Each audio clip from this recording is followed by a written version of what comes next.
looking at these standings in the NFC West, we see that Seattle is that one team that made the playoffs last year, 10-5-1, and that one tied game they had with the Arizona Cardinals at 7-8.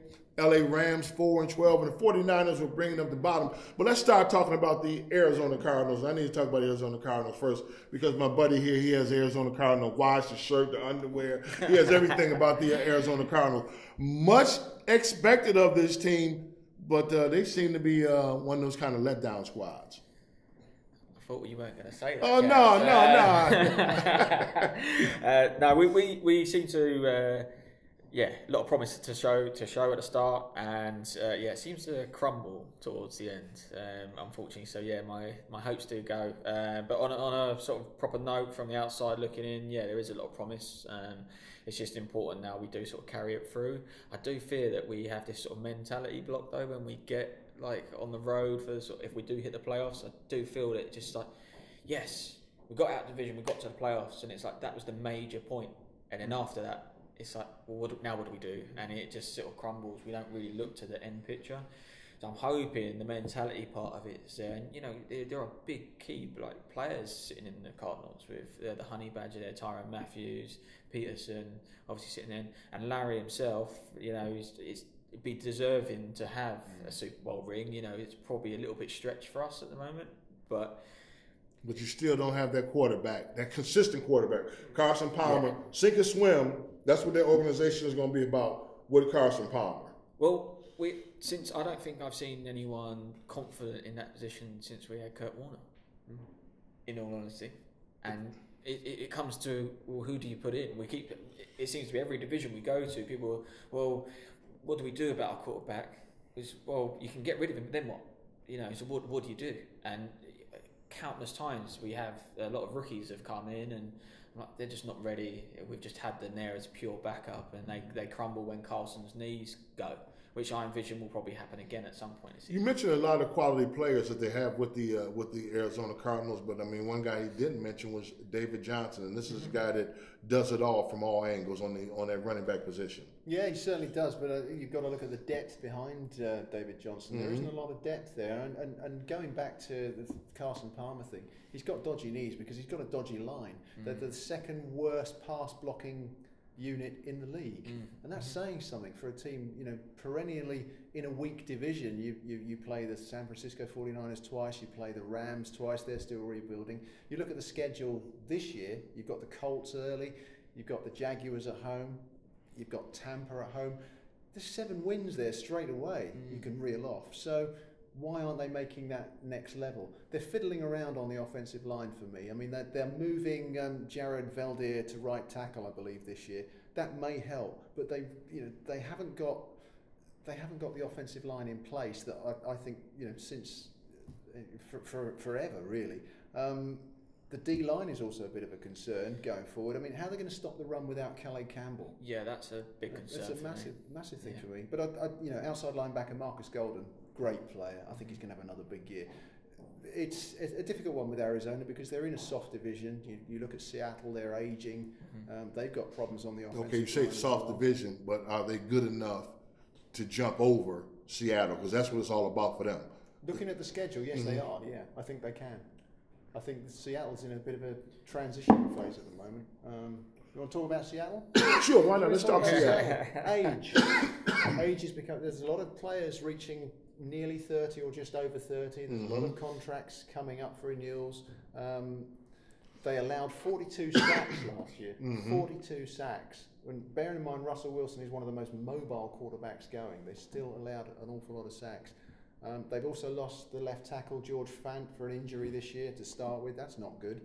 They've signed Matt Tobin from Philadelphia, and he's a bit of a journeyman. Earl Thomas is big for them again. He's back. He had a broken leg last year, middle linebacker. He makes everything work there. It was noticeable they dropped off defensively when he went down last year. So if he's back to full strength, the defense will probably be better. I still worry about the offensive line. And let's talk about the running back. What do you make of Eddie Lacy? I think Lacy will be good for Russell Wilson. maybe save his legs a little bit, because I think they rely on Wilson obviously making the run himself.